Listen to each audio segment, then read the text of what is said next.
Hello students, welcome to our channel Enrich Minds. I am Preksha Jain, back with class 8th science.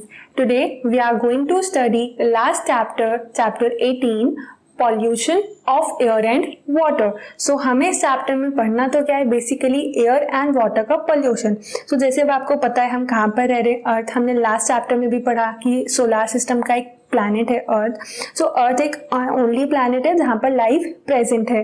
But अब यहाँ पर life present है ना, तो humans जो हैं उनकी काफ़ी सारी एक्टिविटीज़ जो हैं वो क्या कर रही है, पॉल्यूशन क्रिएट कर रही है. तो basically what we are doing, we are damaging our earth. So in this chapter what we will study the pollution that is polluting the air and water.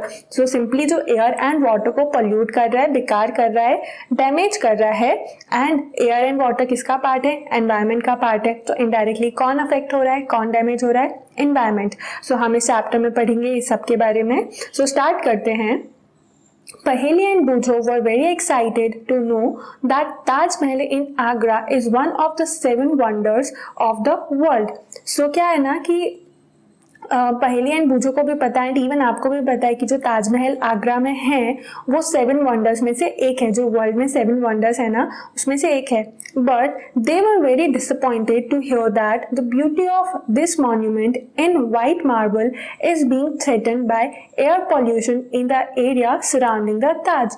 But उनको ये सुन के बहुत डिसअपॉइंटमेंट हो रहा था कि जो ताजमहल की ब्यूटी है, इतना ब्यूटीफुल मॉन्यूमेंट है जो कि किससे बना है, वाइट मार्बल से बना है, वो एयर पॉल्यूशन उस एरिया में बहुत ज़्यादा होने की वजह से खराब हो रही है उसकी beauty. They were eager to know if something can be done to control the air and water pollution. So उनमें बहुत क्यूरोसिटी थी, वो ईगर थे कि अगर हम इस एयर एंड वाटर पोल्यूशन को कंट्रोल करने के लिए कुछ कर सकते हैं क्या. So we are all aware that our environment is not what is used to be. So ये तो बहुत कॉमन सी चीज़ है कि जो हमारा एनवायरनमेंट हुआ करता था वैसा अभी बिल्कुल भी नहीं है. अर्लियर क्या था कि एनवायरनमेंट बहुत क्लीन था, पॉल्यूशन नहीं था. But by so many activities क्या होता जा रहा है, पॉल्यूशन होता जा रहा है. Our elders talk about the clean water and fresh air that was available in their times. तो आपने अपने एल्डर वन से सुना होगा कि उस टाइम पे क्या होता ना, अर्लियर टाइम पे बहुत clean water and fresh air होती थी. बट अभी तो आप कहीं भी जाओगे पॉल्यूटेड एयर है, क्लीन वाटर भी बेयरली देखने को मिलता है रिवर्स में. So now the media regularly reports on falling quality of the environment. And media में भी अगर आप न्यूज़ चैनल्स पे देखो, मैगजीन्स एंड न्यूज़पेपर्स में भी एनवायरनमेंट की जो क्वालिटी डिग्रेड होती जा रही है उस पर काफ़ी सारी रिपोर्ट्स आती हैं. We ourself feel the impact of the falling quality of air and water in our lifes. And even अगर रिपोर्ट ना भी देखें ना हम, तो हम सराउंडिंग में अपने आप से ऑब्जर्व कर पा रहे हैं कि जो एयर एंड वाटर की क्वालिटी पे इम्पैक्ट पड़ रहा है ना, it is a bad impact कि उसकी क्वालिटी जो है वो डिग्रेड होती जा रही है, डिक्रीज होती जा रही है. The number of people suffering from diseases of the respiratory system for example is steadily rising. And कैसे और पता चल रहा है कि हमें एयर पॉल्यूटेड है, एयर में क्या है, बहुत ज़्यादा वेस्ट पार्टिकल्स हैं जो कि हार्मफुल हैं, क्योंकि रेस्पिरेटरी डिसीजेज हैं. अब रेस्पिरेटरी डिसीजेज ही बेसिकली क्यों हो रही हैं, बिकॉज रेस्पिरेशन जो है उसमें आप ऑक्सीजन इनहेल करते हो. ऑक्सीजन कहाँ से इनहेल हो रही है, जो सराउंडिंग में एयर है. तो अब उसमें अगर पॉल्यूशन है, तो पॉल्यूटेड एयर अगर हम इनहेल करेंगे तो लंग्स में जाके क्या होगा, इफेक्ट होगा. That is why respiratory diseases जो है वो कॉमन है. एंड वो क्या होता जा रहा है, इंक्रीज हो रहा है लोगों का number. We shudder to imagine a time when clean air and water may no longer be available. So अगर हम वो टाइम इमेजिन करें ना कि जब क्लीन वाटर और एयर बचेगा ही नहीं, तो वो भी क्या होगा, एक डेंजर, एक ड्रीम के टाइप है, मतलब डेंजर टाइप होता है ना, वैसा सिचुएशन हो जाएगी वो. तो you have learn about the importance of air and water in your previous classes. So हमने प्रीवियस क्लासेस में एयर एंड वाटर की स्टोरीज जो पढ़ी, वहाँ पर ये तो हमको समझ आया कि कितना इम्पॉर्टेंट है. जैसे फॉरेस्ट है तो पॉल्यूशन कम होता है, ये भी पढ़ा आपने. एंड वाटर कितना इंपॉर्टेंट रिसोर्स है, अगर वो पॉल्यूट हो जाता है तो क्या क्या कंसिक्वेंसेस हो सकते हैं. काफ़ी कुछ हमने अर्लियर क्लासेस में पढ़ा हुआ है. In this chapter we will study about the harmful changes taking place in our surroundings and their effects on our life. So इस चैप्टर में हमें क्या पढ़ना है कि क्या हार्मफुल चेंजेस हमारी सराउंडिंग में हो रहे हैं एंड उन चेंजेस का क्या इम्पैक्ट हमारी लाइफ पर होता है. सो फर्स्ट टॉपिक क्या आ जाता है फिर, एयर पॉल्यूशन. तो एयर क्या है, अब अर्थ में एक एनवेलप है गैसेस का, that is the atmosphere, and atmosphere किससे मिलके बन रहा है, वेरियस गैसेस जो हैं एटमॉस्फेयर में वो क्या बना रही हैं, एयर। कॉम्पोजिशन ऑफ एयर भी आपने पढ़ा हुआ है कि 78% क्या है, इसमें नाइट्रोजन है, 21% ऑक्सीजन है, देन बाकी का रिमेनिंग जो है carbon dioxide, argon, methane, ozone, water vapour, ये भी क्या है स्मॉल स्मॉल क्वांटिटीज में प्रेजेंट है। तो एयर पॉल्यूशन अब क्या है, we can survive for some time without food but we can not survive even for a few minutes without air. So आप अप्रॉक्सीमेटली 5-6 आवर भी बिना फूड के रह भी सकते हो, कि आपने चलो और लंच किया एंड उसके बाद 5-6 आवर तक कुछ नहीं खाया डिनर टाइम तक, तो भी आप क्या है सर्वाइव कर लोगे, and even more than this. But ऐसा पॉसिबल है कि आपने लंच के टाइम पे ब्रीदिंग कर ली, एयर क्या है, एयर भी आपने ऐसे अंदर फूड के साथ ले लिया, देन उसके बाद 5-6 आवर तक, 5-6 आवर तो बहुत ज़्यादा, इवन फॉर फ्यू मिनट्स आप बिना एयर के सर्वाइव नहीं कर सकते। बिना एयर के सर्वाइव करना मतलब सिंपली क्या है, ब्रीदिंग नहीं करना, एंड वो पॉसिबल ही नहीं है। This simple fact tells us how important clean air is to us, and ये जो सिंपल सा फैक्ट है ना, जहाँ पर फूड एंड एयर का कंपैरिजन कर दिया, वही हमें बता देता है कि क्लीन एयर हमारे लिए कितना ज़्यादा इम्पॉर्टेंट है। You already know that air consists of a mixture of gases by volume. About 78% of this mixture is nitrogen and 21% is oxygen. So air क्या है, mixture of gases है, and कौन सी gas है, 78% नाइट्रोजन है, अभी बताया ही आपको, 21% ऑक्सीजन है, एंड बाकी क्या है, carbon dioxide, argon, methane, ozone and water vapours are also present in small quantity. तो ये सारी गैसेस जो हैं वो भी स्मॉल क्वांटिटीज में प्रेजेंट हैं, क्लियर है। तो बट यहाँ पर ये क्वेश्चन आता है कि what basically is air pollution, तो कैसे एयर पॉल्यूशन हो रहा है एंड क्या इसके कॉजेज हैं अर्थ पे। तो जो अनवांटेड सब्सटेंसेस प्रेजेंट हैं एटमॉस्फेयर में जो कि हार्मफुल हैं, अब ये गैसेस तो नेचुरली प्रेजेंट हैं, बट अगर इन गैसेस के परसेंटेज में ही डिसबैलेंस हो जाता है, या ये जो गैसेस है इसके अलावा कोई और दूसरे हार्मफुल पार्टिकल्स प्रेजेंट हो जाते हैं, एटमॉस्फेयर में एंटर करते हैं, तो वो क्या कॉज करता है, पॉल्यूशन कॉज करता है, क्लियर है। अब हम 18.1 एक्टिविटी देखते हैं कि यहाँ पर क्या दिया हुआ है। You may have covered your nose while passing a brick kiln emitting smoke or started coughing. So जो brick coughing while walking on a busy road. तो अगर आप busy road पे walk कर रहे हो या फिर किसी ऐसे फैक्ट्री या इंडस्ट्री के पास से निकलते हो, फैक्ट्री या इंडस्ट्री में तो चिमनी जो है हाई अप होता है, बट जो ब्रिक क्लीन होता है ना, फर्नेस होती है जहाँ पर ब्रिक बनती है, वहाँ का जो स्मोक निकलता है ना, वो बहुत ज़्यादा हाइट पे भी नहीं निकलता, एवरेज हाइट होती है। तो अगर आप वहाँ से निकलते हो एंड वो डस्ट एंड स्मोक आपके कांटेक्ट में आती है, सो आइदर क्या होता है, ब्रीदिंग करने में डिफिकल्टी होने लगती है या फिर कफिंग स्टार्ट हो जाता है। On the basis of your experience compare the quality of air at the places given below. तो आपको यहाँ पर अपने एक्सपीरियंसेस के बेसिस पे बताना है कि ये जो फॉलोइंग एरियाज दिए हुए हैं कहाँ पर जो क्वालिटी ऑफ एयर है कैसा है। तो सबसे फर्स्ट है a park and a busy road. अगर आप पार्क और बिजी रोड के बारे में बात करो तो जब आप पार्क जाओगे तो क्या फुल फ्रेश एयर होगी, क्योंकि क्या है ग्रीन ट्रीज हैं, वहाँ पर कोई भी टाइप के व्हीकल्स नहीं होंगे पार्क के अंदर, तो पॉल्यूशन नहीं होगा, क्या है फ्रेश एयर है। But when you are on a busy road so वो क्या है पॉल्यूटेड है, बिकॉज स्मोक है व्हीकल्स का, डस्ट है, साउंड है, फ्यूम्स है, काफ़ी सारी चीज़ें, तो सिंपली क्या है ये पॉल्यूटेड हो गया। सेकेंड दिया हुआ है a residential area and an industrial area.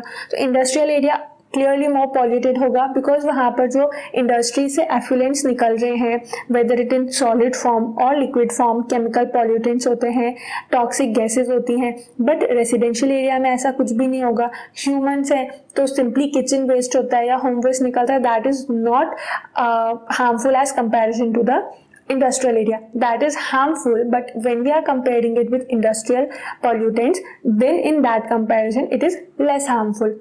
Third दिया हुआ है यहाँ पर a busy traffic intersection at different times of the day, example early morning, afternoon and evening. तो अर्ली मॉर्निंग जनरली क्या है लेस पॉल्यूशन होगा, बट आफ्टरनून में थोड़ा ज़्यादा पॉल्यूशन हो जाता है, and evening extremely polluted, because human activities जो हैं वो मॉर्निंग में कम है and then afternoon and evening तक बढ़ जाते हैं। एंड इवनिंग के बाद फिर क्या है, डिक्लाइन होने लगता है। नेक्स्ट क्या हुआ, a village in a town. So obviously common सी चीज़ है, विलेज में हमने लास्ट चैप्टर में पढ़ा था क्लियर स्काई होता है, क्योंकि वहाँ पर डस्ट एंड स्मोक ये सारी चीज़ें नहीं है, ब्राइट लाइट कम है, तो क्लियर है विलेज में कम पॉल्यूशन होगा एंड टाउन में ज़्यादा पॉल्यूशन होगा। तो आगे देखते हैं हम। On one of your observation in the above activity could be the difference in the amount of smoke in the atmosphere.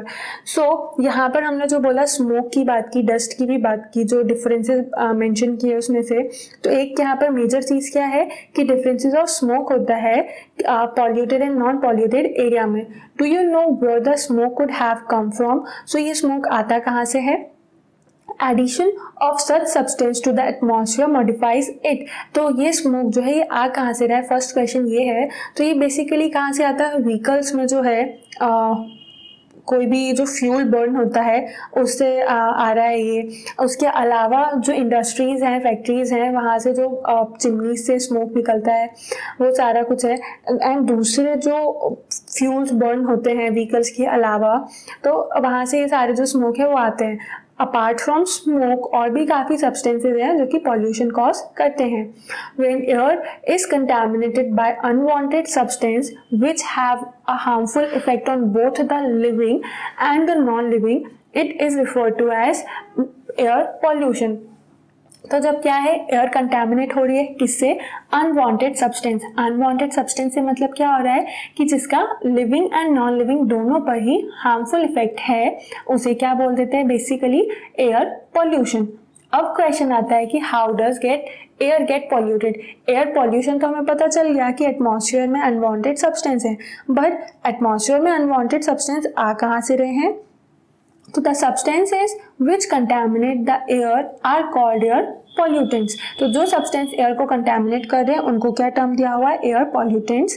Sometimes such substances may come from natural sources like smoke and dust arising from forest fires or volcanic eruptions. तो क्या है, कई बार जो substances हैं वो कहाँ से आ रहे हैं? नेचुरल सोर्स है, जैसे कि स्मोक है या डस्ट है, फॉरेस्ट फायर से राइज हो जाता है या फिर वॉल्केनिक इरप्शन से होता है। उसके अलावा pollutants are also added to the atmosphere by certain human activities. But सिर्फ नेचुरल रिसोर्सेज सोर्स नहीं है जहाँ से पॉल्यूशन हो रहा है एयर का, बट काफ़ी सारी ह्यूमन एक्टिविटीज भी हैं जिससे एयर जो है वो पॉल्यूट हो रही है। The sources of air pollution are factories, power plants, automobile exhaust and burning of firewood and dung cakes. तो काफ़ी सारी ह्यूमन एक्टिविटीज़ हैं जिसकी वजह से एयर जो है वो पॉल्यूट हो रही है।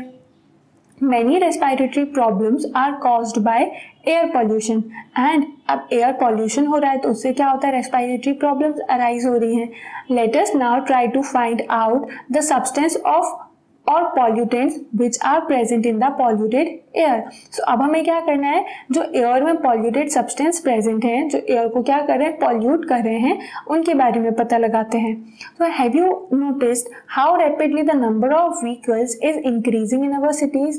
तो आपने ऑब्जर्व किया होगा ना कि, या फिर नहीं किया है तो आप अपने एल्डर वन से पूछो कि अर्लियर क्या था, इतने सारे व्हीकल्स नहीं थे, बट रैपिडली जो व्हीकल्स का नंबर है वो कितना इंक्रीज होता जा रहा है, क्योंकि सारे लोग किस पे डिपेंडेंट हो गए? व्हीकल्स पे डिपेंडेंट हो गए। इवन उनको छोटा सा भी डिस्टेंस कवर करना होता है, सो वो क्या वेट करते हैं कि कोई व्हीकल होगा उससे वो ट्रैवल करेंगे। अदरवाइज वॉकिंग डिस्टेंस पे जो चीज़ें हैं उसके लिए भी व्हीकल्स यूज़ कर रहे हैं। तो सिंपली क्या हो रहा है? व्हीकल्स का जो नंबर है वो इंक्रीज हो रहा है। Vehicles produce high level of pollutants like carbon monoxide, carbon dioxide, nitrogen oxides and smoke. and जो vehicles हैं वो क्या है? बहुत सारे harmful pollutants और वो भी high level में generate करते हैं।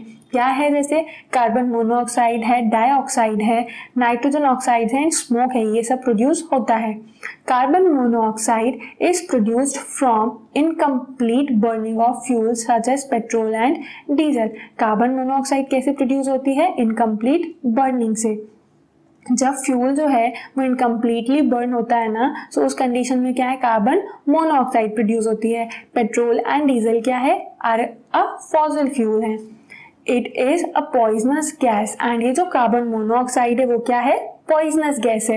एंड बिकॉज इसमें क्या है, कार्बन के साथ साथ हाइड्रोजन एंड ऑक्सीजन भी प्रेजेंट है, दैट इज वाई ये कंप्लीटली बर्न नहीं हो पाती है एंड देन पॉल्यूशन कॉज करती है। It reduces the oxygen carrying capacity of the blood and carbon monoxide इतना ज़्यादा हार्मफुल है कि अगर ये ब्लड में मिक्स हो जाती है ना तो ब्लड की ऑक्सीजन को कैरी करने की कैपेसिटी को कम कर देता है। अब उससे क्या होता है कि ऑक्सीजन ब्लड में बाइंड नहीं हो पाती है हीमोग्लोबिन से एंड देन सेल्स तक नहीं पहुंचती है, सो सिंपली बॉडी में क्या हो जाता है, डेफिशिएंसी ऑफ ऑक्सीजन। तो वो भी क्या है, हार्मफुल है, बिकॉज बॉडी के हर एक पार्ट को सफिशिएंट अमाउंट में ऑक्सीजन रिक्वायर्ड है। Boojho remembers seeing a thick fog layer in the atmosphere especially during winters.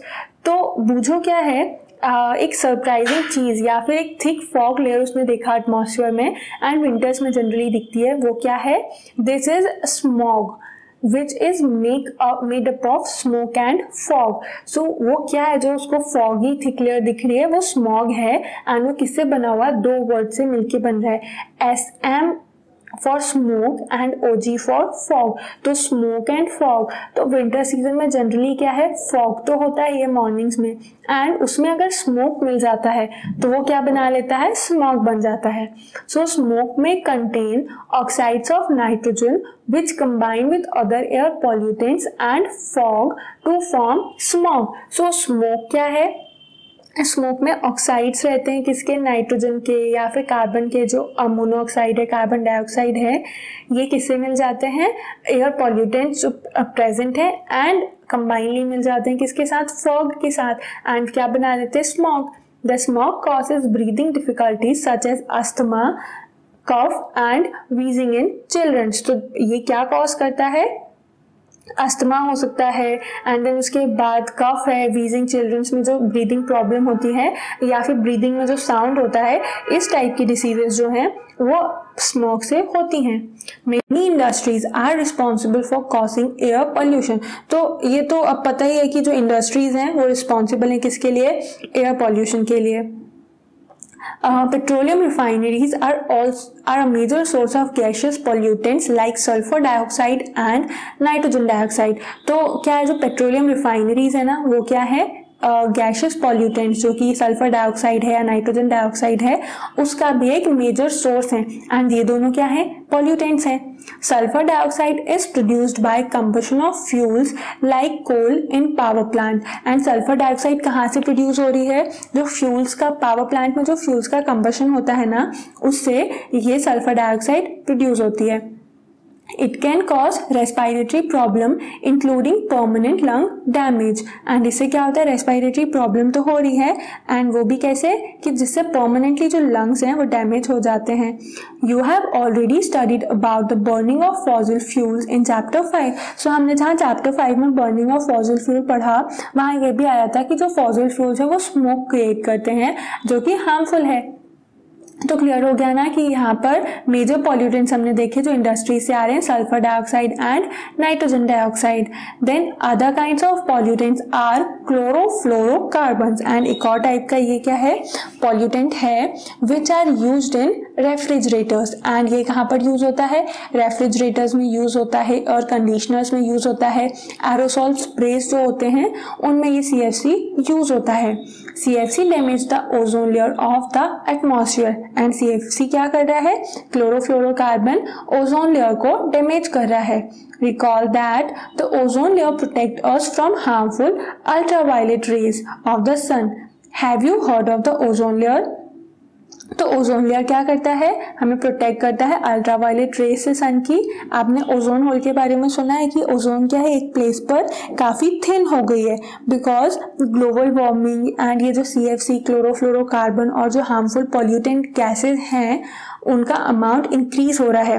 That is Y क्या हुआ, ओजोन की लेयर जो है थिन हो गई एक पर्टिकुलर प्लेस पे and that is called as ozone hole. Try to find out about it. So इसके बारे में आपको फाइंड आउट करना है कि ओजोन लेयर पर्टिकुलरली किस कंट्री में या फिर किस कॉन्टिनेंट में हुआ है। Thankfully less harmful chemicals are now being used in place of CFC। जो CFC बीइंग वेरी हार्मफुल, इसकी प्लेस पे दूसरे जो लेस हार्मफुल केमिकल्स हैं वो as a substitute substituent chlorofluorocarbon की प्लेस पे यूज किए जाते हैं। In addition to the above mentioned gases, automobiles which burn diesel and petrol also produce tiny particles which remain suspended in air for long period. सो ये जो above mention gases हैं जैसे sulphur dioxide है, nitrogen dioxide है, chlorofluorocarbons हैं, इन सारी gases के अलावा जो ऑटोमोबाइल्स में पेट्रोल एंड डीजल बर्न होता है ना, सो उससे क्या प्रोड्यूस होते हैं, टाइनी पार्टिकल्स प्रोड्यूस होते हैं जो कि बहुत ज़्यादा टाइम तक एयर में सस्पेंडेड रहते हैं। दे रिड्यूस विजिबिलिटी, तो उससे क्या हो रही है, एयर में सस्पेंडेड पार्टिकल्स है तो उससे विजिबिलिटी जो है वो भी कम होती है। When inhaled they cause disease, and अगर उनको इनहेल किया जाता है तो वो क्या कॉज करते हैं, डिसीज कॉज करते हैं। सच particles are also produced during industrial process like steel making and mining, and ये particles और कब produce होते हैं, स्टील मेकिंग या माइनिंग की प्रोसेस है उस टाइम पे भी ये पार्टिकल्स जो प्रोड्यूस होते हैं, स्मॉल पार्टिकल्स हैं जो कि ना एयर उनको ऊपर एटमॉस्फेयर में लेके जाता है, ना ही ये सेटल डाउन होते हैं अर्थ पे, ये क्या है, सस्पेंडेड फॉर्म में रहते हैं। Power plants give out tiny ash particles which also pollute the atmosphere, and जो पावर प्लांट्स है वो क्या करते हैं, टाइनी एश पार्टिकल्स प्रोड्यूस करते हैं जो कि क्या है, एटमॉस्फेयर को पॉल्यूट करते हैं। तो यहाँ पर बहुत सारे सोर्सेज हैं, गैसेस हैं, एयर पॉल्यूटेंट्स हैं, डस्ट पार्टिकल्स है जो क्या कर रहे हैं, एयर को पॉल्यूट कर रहे हैं। Now let's see the activity 18.3। Prepare a table using the pollutants mentioned above. So यहाँ पर जो हमने पॉल्यूटेंट्स पढ़े ऊपर, उससे बेसिस पर ये टेबल 18.1 प्रिपेयर करना है। You may even add more data to the following tables, and यहाँ पर जो पॉल्यूटेंट्स है ना हम और भी ऐड कर सकते हैं अगर यहाँ पर मेंशन जो है उसके अलावा। देन उसके बाद क्या बताना है, उसका सोर्स कहाँ से वो पॉल्यूटेंट आ रहा है एंड उसका क्या इफेक्ट है। तो सबसे कॉमन पॉल्यूटेंट हम यहाँ पर क्या लिखेंगे, CO2। अब आपको ये लगेगा ना कि CO2 तो हम एक्सेल कर रहे हैं, एटमॉस्फेयर में प्रेजेंट है, फिर वो कैसे पॉल्यूटेंट है। तो CO2 का एक नॉर्मल अमाउंट है, उतना रिक्वायर्ड है, बट अगर वही अमाउंट एक्सेसिव हो जाता है, बहुत ज़्यादा हो जाता है, तो वो क्या है, हार्मफुल है। सोर्स क्या है, कहाँ से आ रहा है CO2, व्हीकल्स हैं या इंडस्ट्रीज हैं, वहाँ से CO2 आता है। देन उसके बाद इफेक्ट्स में क्या आ जाएगा, ज़्यादा CO2 है, सफोकेशन। जैसे अगर आप क्लोज रूम में बहुत सारे लोग हो तो वहाँ पर क्या है, थोड़ी देर बाद आपको सफोकेशन फील होगा, क्योंकि ब्रीथ आउट की प्रोसेस में क्या रिलीज होता है, कार्बन डाइऑक्साइड। तो बहुत ज़्यादा अमाउंट हो जाएगा CO2 का, तो वो सफोकेशन कॉज करता है। उसके अलावा एटमॉस्फेयर में ज़्यादा CO2 होने से क्या हो रहा है, ग्लोबल वार्मिंग होती है। देन सेकेंड हम लिख देंगे क्या, कार्बन मोनोऑक्साइड। कार्बन मोनोऑक्साइड का सोर्स भी क्या है, व्हीकल्स एंड इंडस्ट्रीज। क्या इफेक्ट होगा इसका, पॉइजनिंग है, ब्लड में क्या कर रही है, ऑक्सीजन बाइंडिंग कैपेसिटी को डिक्रीज कर रही है, देन ग्लोबल वार्मिंग कॉज होता है। और पॉल्यूटेंट्स क्या आ जाएंगे, chlorofluorocarbon, nitrogen cycle, sulphur dioxide. Sources generally क्या हो जाएंगे, नाइट्रोजन ऑक्साइड का पेट्रोलियम, रिफाइनरीज, एग्रीकल्चरल एक्टिविटीज। क्या इफेक्ट होगा, एसिड रेन होगी। सल्फर डाइऑक्साइड कहाँ के क्या सोर्सेज हैं, फ्यूल का कंबशन हो रहा है, इंडस्ट्री से आ रहा है। देन इम्पैक्ट क्या है इसका, लंग डैमेज हो रहा है, एसिड रेन हो रही है। क्लोरोफ्लोरोकार्बन एयर कंडीशनर, रेफ्रिजरेटर से रिलीज होता है, एंड इसका मेन इम्पैक्ट कहाँ पर है, डिप्लीशन ऑफ ओजोन लेयर में है। क्लियर है ना, तो ये टेबल आपको फिलअप करना है। देन आगे देखते हैं अब हम the case study. Case study किसके ऊपर है, the Taj Mahal, that is situated in Agra. So over the past 2 decades, India's most famous tourist attraction, Taj Mahal, located in Agra. So 2 decades से ज़्यादा, it means 20 years से भी ज़्यादा जो मोस्ट फेमस टूरिस्ट अट्रैक्शन है इंडिया में, वो क्या है, ताजमहल है जो कि आगरा में लोकेटेड है। Has been a matter of concern, and about 2 decade पहले ही क्या हुआ है, ये मैटर ऑफ कंसर्न हुआ बिकॉज उसका जो वाइट मार्बल है पॉल्यूशन एंड एसिड रेन की वजह से डिग्रेड हो रहा है। तो यहाँ पर क्या पढ़ेंगे हम, एसिड रेन के बारे में। Expert have warned that pollutants in air are discolouring its white marble. And जो एक्सपर्ट्स होते हैं उन्होंने क्या बोला कि जो पॉल्यूशन है वो इसके वाइट मार्बल को डिग्रेड कर रहा है, डिस्कलर कर रहा है। So it is not only living organism that affected by polluted air but non living things like building, monuments and statues also get affected. So ऐसा नहीं है कि polluted air है तो उससे सिर्फ कौन अफेक्ट हो रहा है, ह्यूमन बींग्स, एनिमल्स भी अफेक्ट होते हैं. तो ये तो लिविंग हो गया. अब लिविंग के अलावा जो नॉन लिविंग है जैसे बिल्डिंग्स है, मॉन्यूमेंट्स हैं, ये सारी चीजें भी इफेक्ट होती हैं.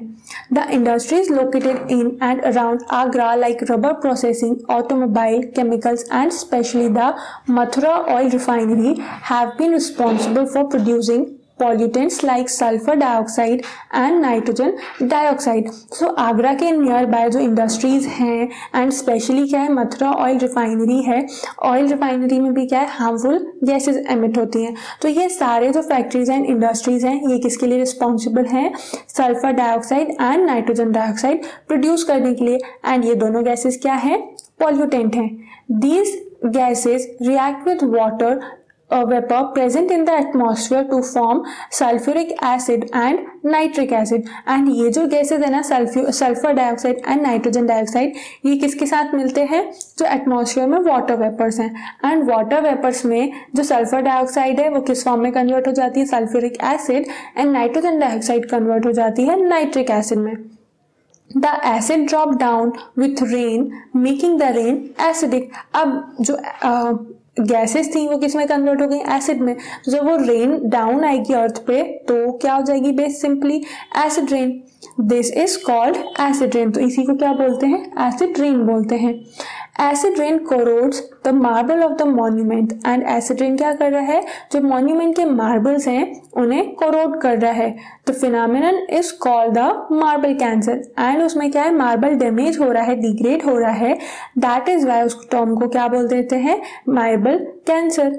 Suspended particulate matter such as the soot particles emitted by Mathura oil refinery has contributed towards the yellowing of the marble. and जो मथुरा ऑयल रिफाइनरी है वहां से कंपोनेंट है सूट, ये भी कार्बन कंपाउंड ही होता है, ये एमिट होता है. एंड जिसकी वजह से क्या हो रहा है, जो वाइट मार्बल है वो येलोइश होता जा रहा है. The Supreme Court has taken several steps to save the Taj Mahal. And Taj Mahal पे इतना ज्यादा डेंजर है, उसको सेव करने के लिए सुप्रीम कोर्ट ने काफी सारी स्टेप्स एंड मेजर्स बताए हुए हैं. It has ordered industries to switch to a cleaner fuel like CNG, compressed natural gas, and LPG, liquefied petroleum gas. So because of this large amount of pollution, compress natural gas and LPG का जो use है उसको preferably बोला गया है ये करने के लिए. Moreover the automobile should switch over to unleaded petrol in the Taj zone. तो उस पर्टिकुलर जोन में जो पेट्रोल है वो कैसा यूज होने लगा है, अनलीडेड पेट्रोल यूज करने के लिए प्रमोट किया जा रहा है that they should use unleaded petrol. Unleaded से मतलब क्या है, लेड एक जो एलिमेंट होता है वो इस पेट्रोल में प्रेजेंट नहीं है. एंड दैट इज वाई क्या है, बर्निंग के टाइम पे कम अमाउंट में पॉल्यूशन कॉज करता है. Discuss with your elders and see what they have to say about the conditions of Taj 20 or 30 years ago. So 20 or 30 years पहले की अगर आपको पिक्चर मिल जाती है तो आप अपने आप से देख सकते हो कि ताजमहल जो है वो कितना डिग्रेड हो रहा है. Try to produce a picture of Taj Mahal for your scrapbook. अब यहाँ पर एक इंटरेस्टिंग काम भी है कि ताजमहल की एक पिक्चर बनाना है अपने स्क्रैपबुक के लिए. क्लियर है. नाउ बूझो के माइंड में क्वेश्चन आ रहा है, क्या डिस्कशन है उसका. I am reminded of the chapter on crops. I wonder whether acid rain affects the soil and plants also. So बूझो को उसने जो चैप्टर्स पढ़ा था ना प्लांट एंड एनिमल्स के, प्लांट एंड क्रॉप्स के बारे में, तो उसमें क्या था, उसको पता चला कि ये जो एसिड रेन है वो सॉइल को बहुत ज्यादा इफेक्ट करती है, सॉइल को एज वेल एज प्लांट को. सो उसका क्वेश्चन ये था कि जैसे एसिड रेन मॉन्यूमेंट्स को इतना इफेक्ट कर रही है तो वैसे ही क्या acid rain crop and soil को भी इफेक्ट कर सकती है. सो उसका ये जो कंसर्न है वो करेक्ट है कि प्लांट जो है एक सफिशिएंट एसिडिटी में ग्रो करते हैं. अब इसमें अगर चेंज आता है that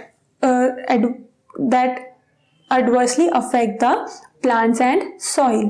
so acid rain soil, plant, crop को तो अफेक्ट कर ही रहा है, मॉन्यूमेंट्स को भी अफेक्ट कर रहा है. मॉन्यूमेंट्स कैंसर बोल रहे हैं उसको, मार्बल कैंसर, क्योंकि क्या होता है कि मार्बल किससे बन रहा है, कैल्शियम कार्बोनेट से. एंड अपना जब मेटल एंड नॉन मेटल पढ़ा हुआ है तो ये जो सॉल्ट्स होते हैं उस पर एसिड जाता है तो क्या है, डिटेरियोरेट होता है, वो डैमेज होता है। एंड इसके अलावा सॉइल्स में भी क्या है, पर्टिकुलर पीएच पे भी कोई प्लांट ग्रो करता है। देन एक्वाटिक लाइफ जो है वो भी अफेक्ट होती है। सो यहाँ पर बुजू की क्वेरी आई गेस यहाँ पर सॉल्व होती है, उसको जो लग रहा था, उसको डाउट था, वो यहाँ पर क्लियर होता है। अगर आपके माइंड में भी डाउट आया तो क्लियर होता है। दैट मीन्स कि एसिड रेन के जो है काफ़ी सारे डिसएडवांटेजेस हैं। एंड एसिड रेन समझ आया ना, सिंपल सा है कि जो पॉल्यूटेंट गैसेज हैं, nitrogen oxide and sulphur dioxide, ये जब वाटर वेपर के साथ कंबाइन होते हैं तो क्या बना लेते हैं, एसिड्स में कन्वर्ट हो जाते हैं, nitric acid and sulphuric acid. And जब ये वाटर वेपर्स फिर रेन में कन्वर्ट होते हैं तो वो क्या है, एसिड रेन का फॉर्म हो जाता है सिंपली। तो और इसके साथ साथ क्या है, एसिड रेन के हार्मफुल इफेक्ट्स। अब नेक्स्ट टॉपिक है क्या, ग्लोबल ग्रीन हाउस इफेक्ट। तो ग्रीन हाउस इफेक्ट क्या है, you know that the sun's rays warm the earth surface। तो क्या हो रहा है कि सन की जो रे है वो क्या कर रहे हैं, अर्थ सरफेस को वार्म कर रहे हैं। A part of the radiation that fall on earth is absorbed bye it and a part is reflected back into space. तो जो सनलाइट होती है उसका कुछ पार्ट तो है वो अर्थ एब्जॉर्ब कर लेती है एंड कुछ जो पार्ट है वो रिफ्लेक्ट बैक हो जाता है। A part of the reflected radiation is trapped by the atmosphere। and ये जो reflected radiation है ना, उसमें से कुछ part जो है वो atmosphere trap कर लेता है, मतलब atmosphere जो है वो पकड़ लेता है। The trapped radiation further warm that earth। and अब वो क्या है, सन की रेडिएशन है, वार्म है ही, तो वो क्या करते हैं, अर्थ को भी वार्म अप कर देते हैं। If you have seen a greenhouse in a nursery or elsewhere, recall that the sun's heat is allowed to get in but is not allowed to get out. So जैसे greenhouse effect generally cold countries में बनाए जाते हैं green houses, वहाँ भी क्या होता है, ग्लास का एक हाउस होता है जिसमें सनलाइट की एंट्री तो होती है बट सनलाइट को एग्जिट नहीं होने देते हैं। क्यों, because sufficient amount of warmth plants को पहुँचाना जरूरी है। The trapped heat warms the green house. And जो हीट ट्रैप हो जाती है वो क्या करती है, ग्रीन हाउस को वार्म कर देती है। The trapping of radiation by the earth atmosphere is similar. तो अर्थ में भी ऐसे ही सनलाइट और जो हीट है उसका ट्रैप हो रही है। That is why it is called the green house effect. इसीलिए उसको क्या बोल रहे हैं, ग्रीन हाउस इफेक्ट, क्योंकि जैसे कोल्ड कंट्रीज में ग्रीन हाउसेज बनाए जाते हैं वैसा ही नेचुरली एटमॉस्फेयर में भी हो रहा है कि सन की रेडिएशंस आती हैं बट कंप्लीटली रिफ्लेक्ट नहीं हो पाती है, कुछ अमाउंट जो है वो ट्रैप हो जाता है। उस कंडीशन में अर्थ का टेम्परेचर वार्म होता है एंड उसको बोलते हैं green house effect. Without this process, life would not have been possible on the earth। and इस process के बिना अर्थ पे लाइफ पॉसिबल तो नहीं थी, but now it threatens life. तो ऐसा है कि ग्रीन हाउस इफेक्ट एक टाइम के लिए बहुत इंपॉर्टेंट था बट बहुत ज़्यादा अमाउंट में अब गैसेस ट्रैप हो जाती हैं, टेम्परेचर वार्म हो जाता है हीटअप होने की वजह से, तो वो क्या हो गया है, हार्मफुल भी हो गया है।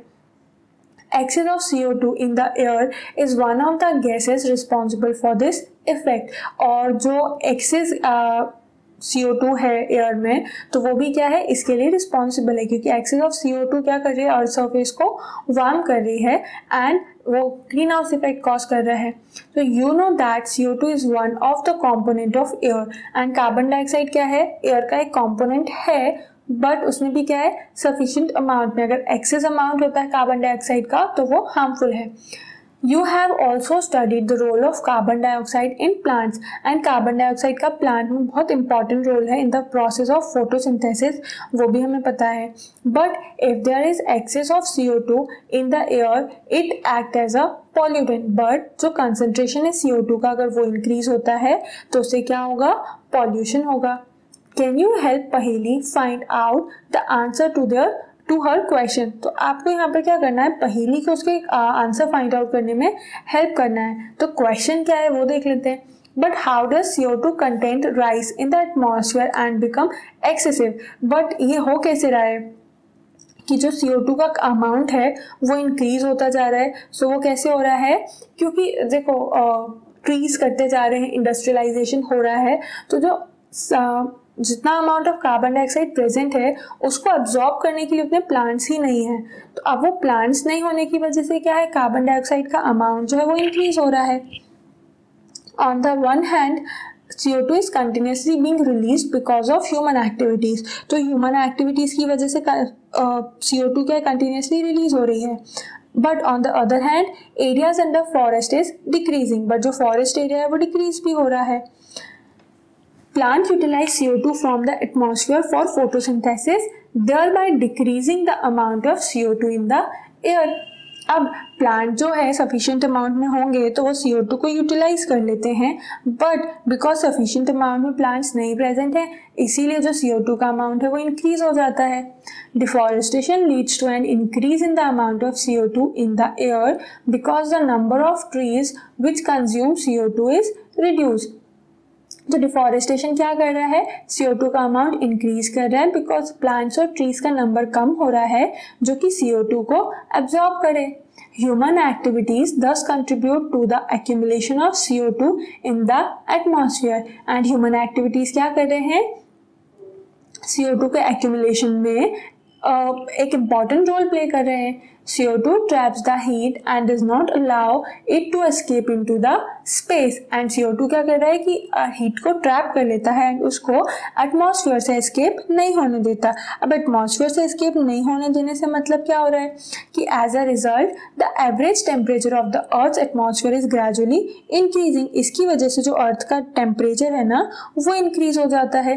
And this is called what, global warming. And इसको ही क्या बोलते हैं, ग्लोबल वार्मिंग. की जो CO2 का इम्पैक्ट है उसकी वजह से अर्थ का टेम्परेचर इंक्रीज हो रहा है and this is called as global warming. Other gases like methane, nitrous oxide and water vapor also contribute towards this effect. And carbon dioxide के अलावा कुछ और गैसेस भी हैं जैसे कि मीथेन है, नाइट्रस ऑक्साइड है, वाटर वेपर है जो कि ग्रीन हाउस गैसेस भी हैं. वो क्या कर रहे हैं, ग्लोबल वार्मिंग पे इम्पैक्ट डाल रहे हैं.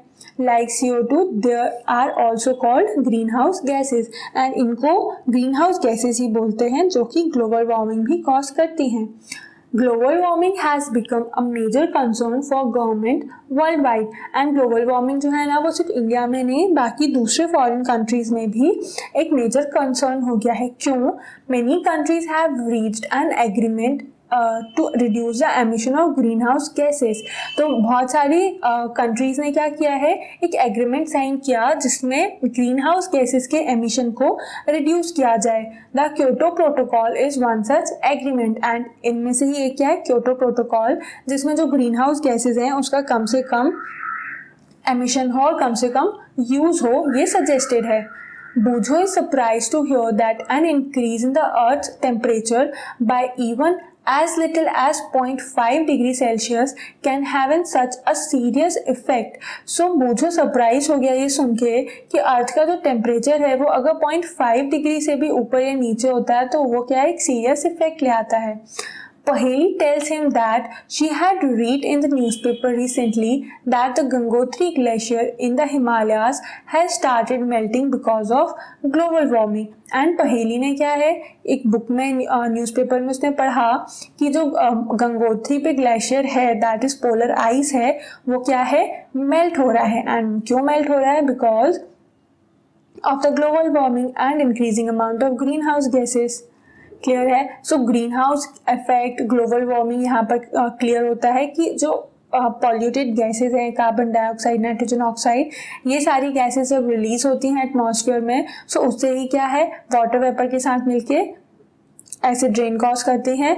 देन एयर में जो गैसेस प्रेजेंट है उनके साथ मिलके भी क्या है, एज अ पॉल्यूटेंट वर्क कर रहे हैं and green house effect of global warming cause करते हैं.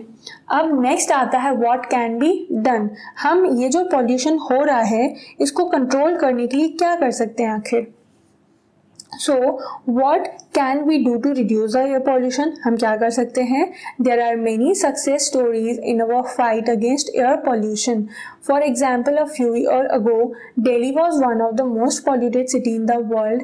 तो क्या है ना, बहुत सारी सक्सेस स्टोरीज हैं जो कि एयर पॉल्यूशन को कंट्रोल करने के लिए या उसके अगेंस्ट फाइट करने के लिए की जा रही हैं अभी के टाइम पे. For example, few years ago Delhi was one of the most polluted city. तो 5 years पहले क्या था, दिल्ली मोस्ट पॉल्यूटेड सिटी की कैटेगरी में आता था. It was being choked by fumes released from automobiles running on diesel and petrol।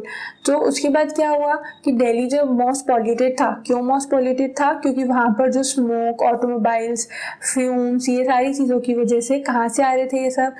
Office and dreams, diesel and petrol के burn होने से ये सारी जो गैसेज हैं वो फ्यूम्स हैं वो रिलीज हो रहे थे।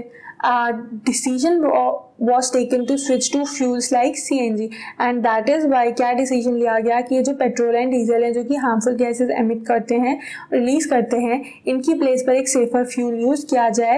एंड वो सेफर फ्यूल क्या है? CNG, compressed natural gas, that has immense importance in controlling the pollution.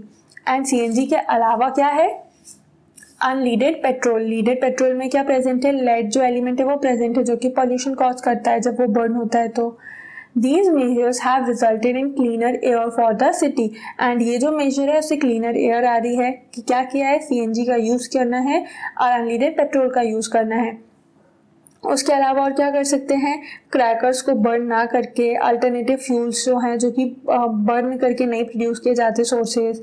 Then plants and trees को क्या है? हेल्दी इन्वायरमेंट के लिए रिस्पॉन्सिबल होते हैं, दैट इज़ वाई उनको कट नहीं करना है। ड्राई लीव्स को बर्न ना करके उसके और जो दूसरे यूजेस हैं वो कर सकते हैं। For example, from your area regarding reduction of air pollution, share these with your friends. तो यहाँ पर आपको क्या करना है कि अपने सराउंडिंग में एयर पॉल्यूशन का सर्वे करना है आपको कि कहाँ पर पॉल्यूशन है एंड उसको क्या है अपने फ्रेंड्स के साथ शेयर करना है।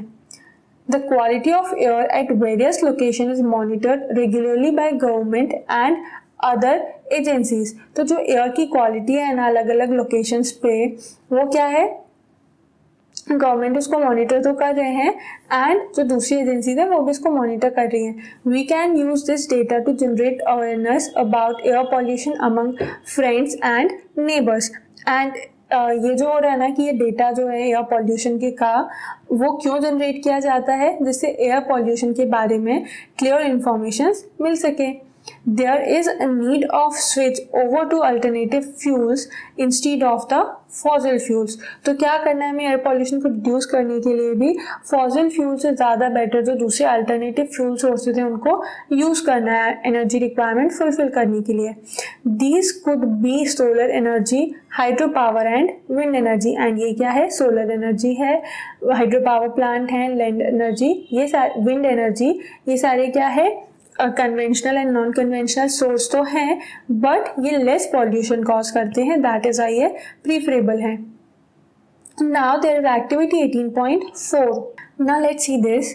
You have various options of commuting to your school such as walking, going by bicycle, traveling by bus or other public transport using a car individually। So काफ़ी सारे options हैं school travel करने के लिए। You have to do what? You have to discuss in your class the impact of each of these options on the quality of air। तो ये सारे जो options हैं इसका air की quality पे और air pollution पे क्या impact होगा? तो simple है, walking, if you are walking or going by bicycle there will be no impact on air pollution because उस condition में किसी भी type का fuel जो है वो बर्न नहीं हो रहा है, दैट इज वाई पॉल्यूशन नहीं होगा। But if you are travelling by a bus और पब्लिक ट्रांसपोर्ट एंड अगर वो बस और पब्लिक ट्रांसपोर्ट CNG पे रन होता है तो उससे क्या होगा? एयर पॉल्यूशन जो है वो कम होगा। But if you are using a car individually तो उस कंडीशन में क्या है? अब हर एक पर्सन इंडिविजुअली कार यूज़ करेगा तो बहुत ज़्यादा पॉल्यूशन जो है उस कंडीशन में होगा कि जितना ज़्यादा नंबर ऑफ व्हीकल्स है उतना ज़्यादा अमाउंट ऑफ एयर पॉल्यूशन होगा। And if you are travelling by a carpool that will also decrease the pollution. Carpool अगर आप शेयरिंग करके जा रहे हो कार, उस कंडीशन में भी क्या होगा? नंबर ऑफ व्हीकल्स डिक्रीज होगा, सो एयर पॉल्यूशन भी क्या हो जाएगा? डिक्रीज होगा। Small contribution on our part can make a huge difference in the state of the environment। So अगर हम स्कूल के लिए या और दूसरे एक्टिविटीज़ के लिए भी अगर इंडिविजुअल व्हीकल्स नहीं है नेसेसरी तो कम कारपूल यूज़ करके या जितना ज़्यादा पॉसिबल हो पब्लिक ट्रांसपोर्ट का यूज़ करें एंड थोड़ा नियर बाय डिस्टेंस पे वॉकिंग या फिर बाइसिकल का यूज़ करें ना तो हम एक ह्यूज लेवल पे एक डिफरेंस क्रिएट कर सकते हैं। We can plant trees and nurture the ones already present in the neighbourhood. And हम क्या कर सकते हैं? पॉल्यूशन को डिक्रीज करने के लिए प्लांट कर सकते हैं, ट्री प्लांटिंग कर सकते हैं। देन ऑलरेडी जो ट्री प्रेजेंट है उनकी टेक केयर कर सकते हैं, उनको नर्चर कर सकते हैं। Do you know about Van Mahotsav? So one महोत्सव भी सेलिब्रेट होता है, 5th of June is environment day. So ये क्या है, काफ़ी सारे जो डेज हैं वो सेलिब्रेट किए जाते हैं जिससे मोर एंड मोर प्लांटेशन हो। When lakhs of trees are planted in July every year, and ये जो वन महोत्सव है वो जुलाई में सेलिब्रेट होता है इंडिया में। एंड इसमें क्या है, बहुत सारे नंबर ऑफ ट्रीज जो है वो प्लांट किए जाते हैं। क्लियर है? Then Boojho and Paheli once happened to go an area where some people were burning dry leaves। बूझो एंड पहेली एक बार ऐसे एरिया में गए जहाँ पर बर्निंग हो रही थी, वो भी किसकी, ड्राई लीव्स को बर्न किया जा रहा था। They started coughing because the entire area was full of smoke. And वो क्या हुआ, सडनली कफिंग होने लगी बिकॉज वो पूरा ही जो एरिया था ना वो किससे कवर्ड हो गया था, स्मोक से कवर हो गया था। Paheli thought it would be a better option to put them in compost pit rather than burning. And Paheli ने जो कंपोस्ट के बारे में पढ़ा हुआ था, मैन्योर, तो उसको क्या लगा और उसने सजेशन दिया कि इस ड्राई लीव्स को बेटर है कि कंपोस्ट में रखा जाए ना कि बर्न किया जाए। What do you think? So आपको अगर याद है मैन्योर के बारे में कि मैन्योर कैसे बनता है, तो आपको भी क्लियर होगा कि क्या करना चाहिए, एक कंपोस्ट पिट में डाल देना चाहिए जिससे वो डिकम्पोज होके एक फर्टिलाइजर या फिर सॉइल की फर्टिलिटी इंक्रीज करने के लिए यूज हो सकते हैं कंपोस्ट या मैन्योर के फॉर्म में। क्लियर है ना? अभी यहाँ पर एयर पोल्यूशन एंड होता है और क्या स्टार्ट होता है, वाटर पोल्यूशन। सो वाटर के बारे में अब कितना इंपॉर्टेंट रिसोर्स है, ड्रिंकिंग, बाथिंग, वॉशिंग, सारे पर्पज के लिए यूज होता है, बहुत इंपॉर्टेंट है। बट ह्यूमन एक्टिविटीज की वजह से ही क्या हो रहा है, एयर जो है वो वाटर जो है वो पॉल्यूट हो रहा है। सो क्या देखते हैं हम वाटर पोल्यूशन के बारे में। In class 7th, you learned that water is a precious resource। तो आपने क्लास 7th में वाटर की स्टोरी पढ़ी, तो वहाँ पर क्लियर हुआ आपको कि वाटर जो है वो एक इम्पॉर्टेंट रिसोर्स है। Think and list the various activities in which we need water. अब वाटर हमें कौन कौन सी एक्टिविटीज़ में नेसेसरी है, बहुत सारी एक्टिविटीज़ हैं हमारी जो डेली एक्टिविटीज़ हैं, बाथिंग, वॉशिंग, ड्रिंकिंग, सबके लिए क्या है, प्लांटेशन, इरिगेशन, बहुत सारी एक्टिविटीज़ के लिए वाटर नेसेसरी है। We saw that water is becoming search due to scarce due to increase in population. And population ज़्यादा होने की वजह से जो वाटर की अवेलेबिलिटी है वो पर पर्सन डिक्रीज होती जा रही है। एंड और क्या रीज़न है, इंडस्ट्रीज़ हैं, एग्रीकल्चरल एक्टिविटीज़ हैं, ये सारा इम्पैक्ट कर रहे हैं किस पे, वाटर की डिक्रीजिंग अमाउंट पे। You have also studied how water becomes dirty after we use it for washing clothes, bathing etcetera. तो बाथिंग एंड वॉशिंग के क्लोथ्स के बाद वाटर जो है वो काफ़ी डर्टी भी हो जाता है।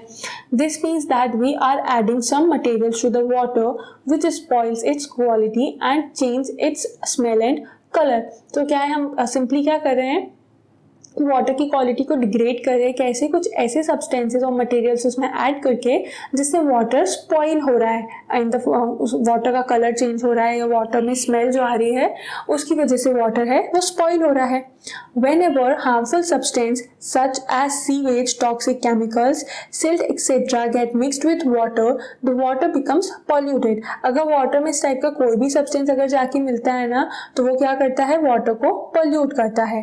The substance that pollute water are called water pollutants। And जो सब्सटेंस वाटर को पोल्यूट कर रहे हैं जैसे कि ये टॉक्सिक केमिकल्स, सिल्ट, सीवेज, ये सब क्या है, पॉल्यूटेंट्स हैं। क्लियर है?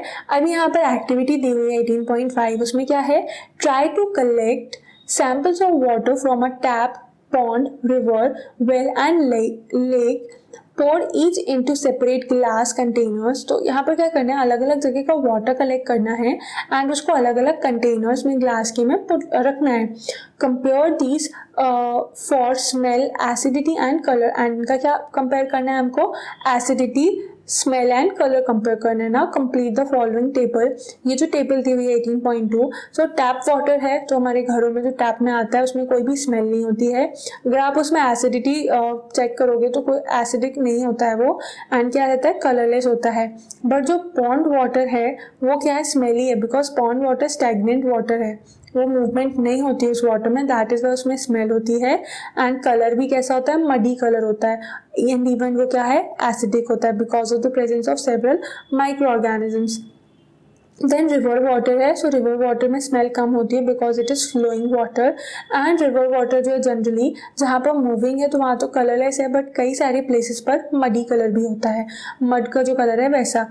And river water is also what acidic. Then well and lake जो होता है ना, और वेल का वाटर है उसमें कोई स्मेल नहीं होता है, ग्राउंड वाटर जो है इसीलिए। एंड ग्राउंड वाटर क्या है, प्योरेस्ट वाटर है आउट ऑफ ऑल दीज, उसमें एसिडिटी भी नहीं होती है एंड कलरलेस होता है।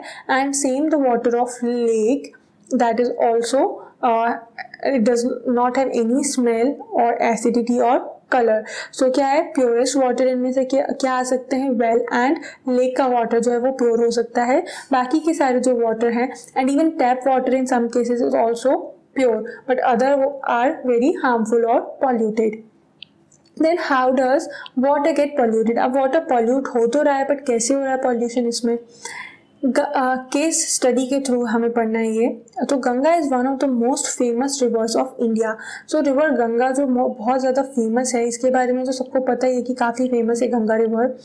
It sustains most of the northern, central and eastern Indian population. And ये क्या है ना, जो गंगा रिवर का वाटर है वो कितने पॉपुलेशन को सस्टेन कर रहा है, नॉर्दर्न इंडिया की, central India and even eastern Indian population है उसको सस्टेन कर रहा है, वाटर प्रोवाइड कर रहा है।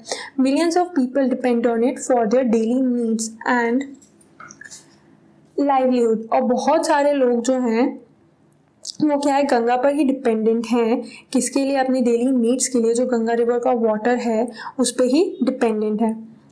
However, recently a study by the Worldwide Funds for Nature, तो WWF जो है वर्ल्ड वाइड फंड, उसकी एक स्टडी में क्या आया है, that found that Ganga is one of the 10 most endangered river in the world। so जो 10 most endangered rivers हैं वर्ल्ड में, उनमें से एक है Ganga. The pollution level have been rising for many years. And जो गंगा रिवर में क्या है, पॉल्यूशन लेवल जो है ना वो राइज अप होता ही जा रहा है। We have reached this stage because the towns and cities through which the river flows through large quantities of garbage, untreated sewage, dead bodies and many other harmful things directly into the river. तो क्या है ना कि ये pollution होने का reason क्या है कि यहाँ पर बहुत सारे टाइप ऑफ पॉल्यूटेंट जो हैं, इंडस्ट्रीज़ का एफ्लुएंट्स जो होते हैं वो सब रिवर में जाते हैं एंड वो रिवर को क्या करते हैं, पॉल्यूट करते हैं। In fact river is dead at many places where the pollution level are so high that aquatic life cannot survive। and इस river को dead भी बोला है कुछ ऐसी places पर जहाँ पर pollution बहुत ज़्यादा है and pollution इतना ज़्यादा होने की वजह से उसमें aquatic life वहाँ पर survive ही नहीं कर पा रही है। An ambitious plan to save the river Ganga Save the River called the Ganga Action Plan was launched in 1985। so एक प्लान लॉन्च हुआ था 85 में जिसका नेम था गंगा एक्शन प्लान। एंड उसका एम क्या था, it aimed to reduce the pollution level in the river. However the increasing population and industrialisation have already damaged this mighty river beyond repair. So इस river को इतना ज़्यादा damage already कर दिया गया था कि ये जो एम था उसमें पॉल्यूशन को रिड्यूस करने का वो नेक्स्ट टू इम्पॉसिबल था।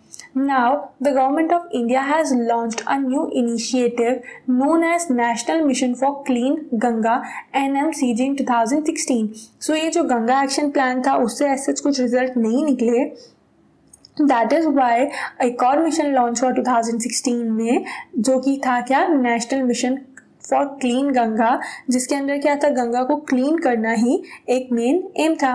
Let us make a specific example to understand the situation. The Ganga at Kanpur in Uttar Pradesh has one of the most polluted stretches of the river। so Ganga river सबसे ज़्यादा polluted कहाँ पर है, उत्तर प्रदेश में कानपुर में जो Ganga river का bank है वहाँ पर सबसे ज़्यादा पॉल्यूशन है इस रिवर में। फिगर 18.8 में दिख भी रहा है कि ये सारी ह्यूमन एक्टिविटीज़ जो हैं इसकी वजह से इतना पॉल्यूटेड है। Kanpur is one of the most polluted towns in UP and even UP का जो मोस्ट पॉल्यूटेड टाउन्स हैं उनमें से एक है Kanpur.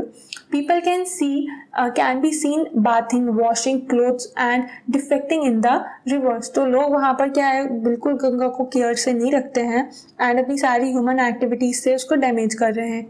They also throw garbage, flowers, idols of gods and goddess and non-biodegradable polythene bags into the river.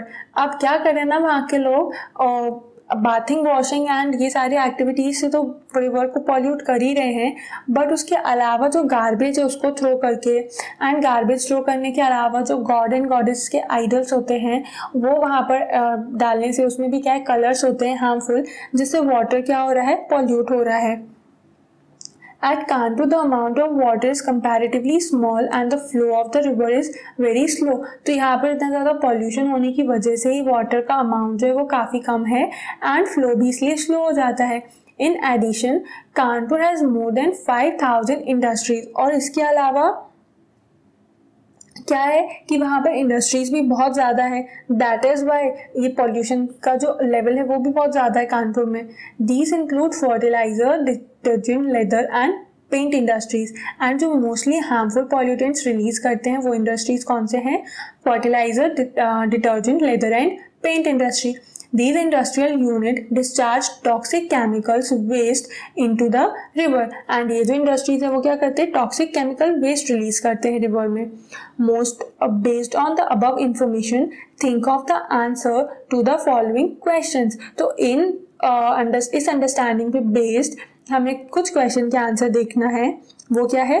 What are the factors responsible for the pollution of river. तो river pollution के लिए क्या जो फैक्टर्स है वो रिस्पॉन्सिबल हैं? तो simply है, जो इतना ज़्यादा पॉल्यूशन हो रहा है उसकी वजह से ही रिवर क्या हो रही है? पॉल्यूट हो रही है. Then what steps can be taken to restore the river Ganga to its past glory. So river Ganga की जो पास्ट ग्लोरी थी उस तक ही मेंटेन रखने के लिए क्या किया जा सकता है? उसमें क्या है, पॉल्यूटेंट्स, एफ्लुएंट्स डाले जाते हैं, उसको डिक्रीज करके कंप्लीटली बैन कर देना चाहिए कि अनट्रीटेड वाटर जो है सीवेज का वो बिल्कुल भी नहीं डालना है वाटर में.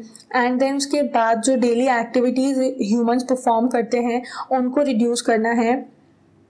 तो ये सारी चीज़ें करके क्या है, उसको रिस्टोर किया जा सकता है क्वालिटी को. Then how would the disposal of garbage etcetera affect the living organism in the river. तो ये जो है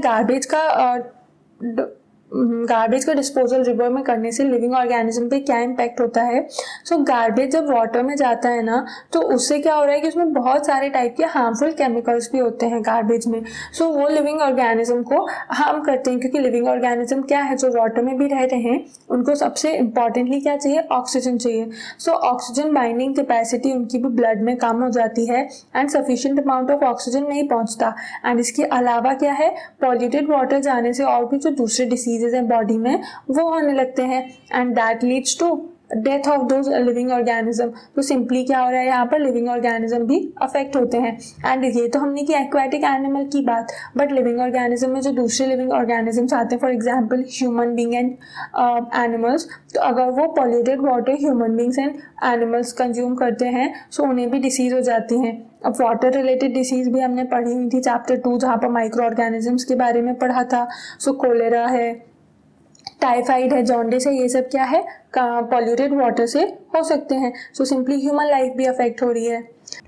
Many industries discharge harmful chemicals into rivers and streams, causing the pollution of water. So क्या है ना, industries जो pollutants हैं उसको रिवर्स में डिस्चार्ज करते हैं, जिससे रिवर्स में पॉल्यूशन हो रहा है, जो वाटर वो पॉल्यूटेड हो जाता है.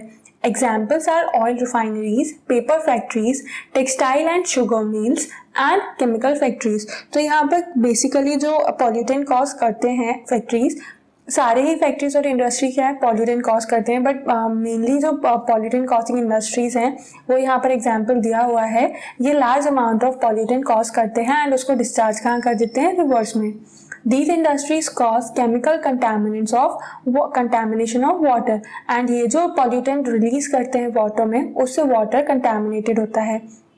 The chemicals released include arsenic, lead, and fluorides, which lead to toxicity in plants and animals. And ये जो chemicals release होते हैं ना, उनमें क्या क्या included है? arsenic है, lead है, and fluorides है, जो कि animals and plants के लिए toxic होते हैं.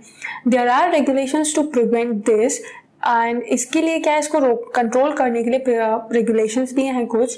Industries are suppose to treat the waste produced before discharging it into water, but quite often the rules are not followed. तो जैसे हम इतना स्मॉल स्केल पर देख लें, सारे रूल्स फॉलो नहीं करते हैं. वैसे ये लार्ज स्केल पर हो गया है कि industries because of the government is not so strict, सारे रूल्स फॉलो नहीं करते हैं, बट अल्टीमेटली उससे इम्पैक्ट किस पे हो रहा है? ह्यूमन लाइफ पर हो रहा है, एनिमल्स एंड प्लांट्स पे हो रहा है. बिकॉज वो अनट्रीटेड वाटर जो है या अनट्रीटेड वेस्ट अगर रिवर वाटर में डिस्चार्ज करेंगे तो उससे रिवर वाटर क्या हो रहा है? पॉल्यूट हो रहा है. एंड ड्रिंकिंग के लिए अगर आप वेरियस मेथड्स यूज़ कर भी लेते हो प्योर करने के लिए, बट फिर भी अगर हमारे कॉन्टैक्ट में थोड़ा भी आता है हार्मफुल वाटर तो उससे क्या है? स्किन डिसीजेज भी होते हैं. The soil is also affected by impure water, causing changes in the acidity, growth of worms, etc. And soil भी इस harmful water से affect होती है. And उसकी कंडीशन में क्या होता है कि soil में acidity बढ़ जाती है या फिर decrease होती है, increase हो जाती है. उसके अलावा जो worms हैं वो grow करने लगते हैं and ultimately किस पे affect होता है? Crop पे affect होता है.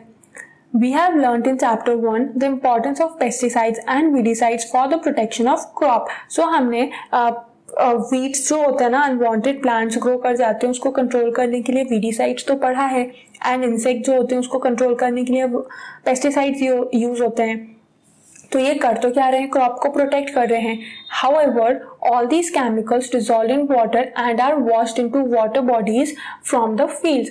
But ये एक तरीके से वाटर को पॉल्यूट भी कर रहे हैं. कैसे? कि ये जब सॉइल में जाते हैं तो सॉइल में जो वाटर है वो उसके साथ मिलके ये जब फ्लो वॉश्ड अवे होते हैं ना तो वाटर बॉडीज में चले जाते हैं एंड उन वाटर बॉडीज में जाके उस वाटर को पॉल्यूट करते हैं. They also seep into the ground to pollute ground water. And अगर ये ग्राउंड तक चले जाते हैं ना ये फर्टिलाइजर्स, तो क्या बहुत ज्यादा अमाउंट में अगर यूज होंगे पेस्टिसाइड्स तो ये ग्राउंड तक भी, ग्राउंड वाटर लेवल तक इजीली चले जाएंगे एंड उस कंडीशन में क्या करते हैं? ग्राउंड वाटर को भी पॉल्यूट करते हैं. Have you seen ponds which look green from a distance because they have a lot of algae growing in them? So आपने ऐसे ponds देखे हैं क्या जो ग्रीन कलर के दिखते हैं? एंड ग्रीन कलर के क्यों दिख रहे हैं? क्योंकि उन पे एक्सेसिव अमाउंट में एल्गी ग्रो कर गई है. एल्गी क्या है? माइक्रो ऑर्गेनिज्म, हमने पढ़ा हुआ है ना. This is caused by excessive quantities of chemical which get washed from the fields. And ये algae grow क्यों कर रही है? क्योंकि बहुत सारे अमाउंट में जो pollutants हैं वो फील्ड्स में और रिवर्स में आए हैं. These act as nutrients for algae to flourish. And वो जो केमिकल्स होते हैं ना वो क्या है? algae को फ्लरिश करने के लिए एज अ न्यूट्रिएंट वर्क करते हैं. Once these algae die, they serve as food for decomposers like bacteria. And जैसे ही algae die करती है ना तो वो क्या वर्क करती है? एज अ decomposers वर्क करती है बैक्टीरिया के लिए.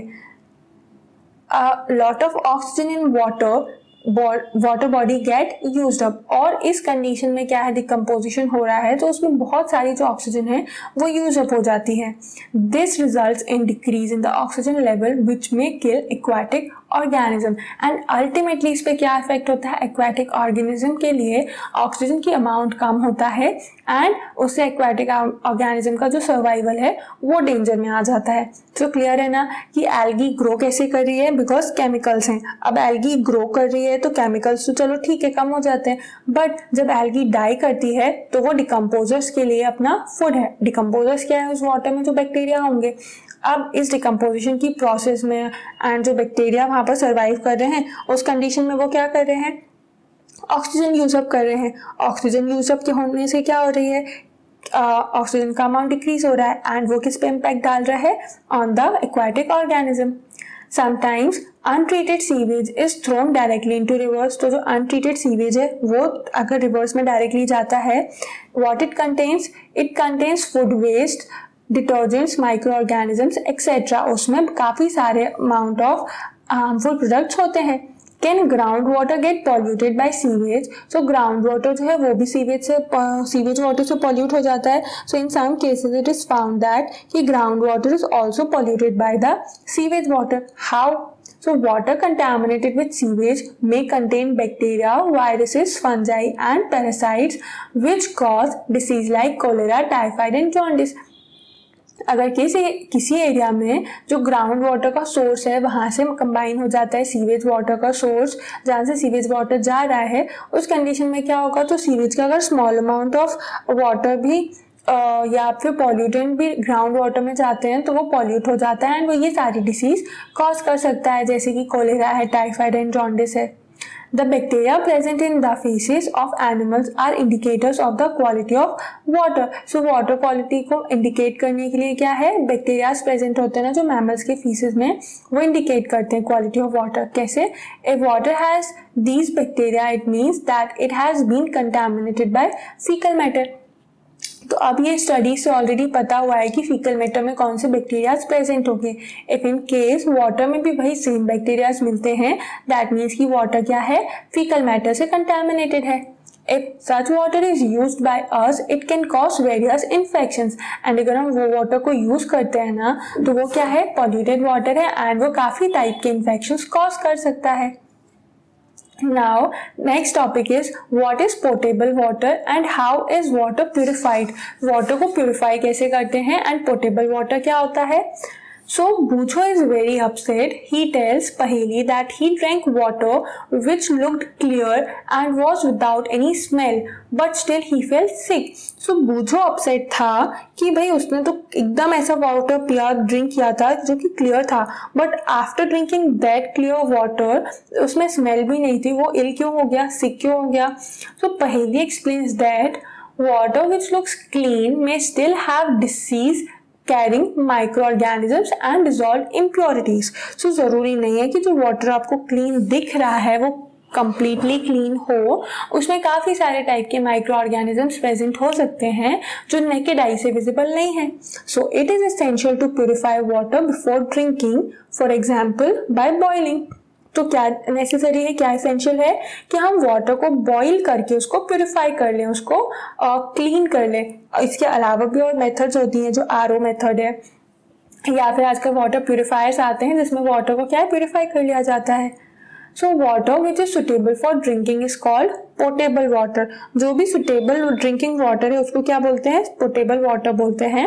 You have seen how various physical and chemical process in the sewage treatment plant helps to clean water before discharging it into water bodies. तो जैसे सीवेज ट्रीटमेंट प्लांट होते हैं ना जहाँ पर सीवेज वाटर को ट्रीट किया जाता है उसको रिवर वाटर में डिस्चार्ज करने से पहले, similarly municipal bodies treat the water before supplying it to household. वैसे ही जो म्युनिसिपल बॉडीज है ना वो वाटर को घर तक सप्लाई करने से पहले उसको भी ट्रीट करते हैं. Let us see how water can be made safe for drinking. तो यहाँ पर हम देखते हैं कि वाटर को ड्रिंकिंग सेफ कैसे बनाया जा सकता है. फर्स्ट है you have already seen how water is filtered. So क्या ऑप्शन है, फर्स्ट फिल्ट्रेशन का है, एंड फिल्ट्रेशन हमने पहले देखा हुआ है कि ये क्या है, एक फिजिकल मेथड है. So this is a physical method of removing impurities. A popular household filter is a candle type filter. So जो घर पे जनरली फिल्टर यूज होता है वो क्या है, कैंडल टाइप फिल्टर होता है, एंड उसकी हेल्प से वाटर में जो फिजिकली इम्प्योरिटीज प्रेजेंट है, दैट मीन्स कि ये फिजिकल मेथड है तो इससे इम्प्योरिटीज रिमूव की जाती हैं. सेकेंड दिया हुआ है many house hold use boiling as a method for obtaining safe drinking water. Boiling kills the germs present in the water. So boiling क्या है, वाटर को बॉईल कर लेते हैं जिससे माइक्रो ऑर्गेनिजम्स जो है वो किल हो जाते हैं. सो ये भी एक मेथड है माइक्रो वाटर क्लीन करने की.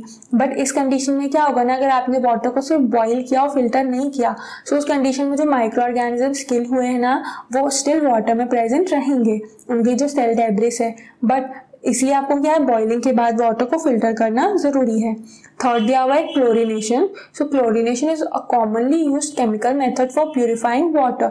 क्लोरीनेशन भी क्या है, क्लोरीन जो एक एलिमेंट है उसको ऐड कर लेते हैं वाटर में जिससे वाटर प्यूरिफाई होता है. इसको किया कैसे जाता है, it is done by adding chlorine tablets और bleaching powder to the water. तो वाटर में ब्लीचिंग पाउडर या फिर क्लोरीन टैबलेट्स मिक्स कर देते हैं. We must be cautious, we should not use more chlorine tablets than specified. So जितनी tablets specified है ना उससे ज़्यादा chlorine tablets ऐड करना harmful हो सकता है. Laws for industrial unit should be, then next topic है व्हाट कैन बी डन, हम क्या और कर सकते हैं वाटर को क्लीन रखने के लिए एंड एनवायरनमेंट को क्लीन रखने के लिए. So laws for industrial unit should be strictly implemented so that polluted water is not disposed of directly into the rivers and lakes.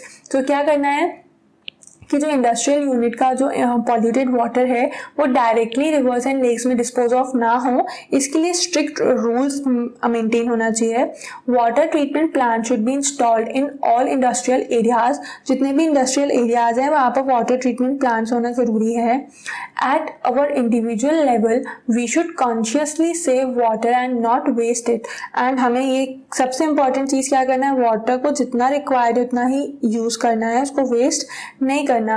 Reduce, reuse and recycle should be our Mantra. And हमारा एक मंत्रा होना चाहिए, क्या है, reduce करो या फिर reuse करो एंड रिसाइकिल करो. एंड तीनों को कंबाइनली करो तो फिर बहुत इफेक्टिव है कि ऐसे कंपाउंड्स यूज ही मत करो जो रिसाइकिल और रीयूज और रिड्यूस ना हो सकते हो.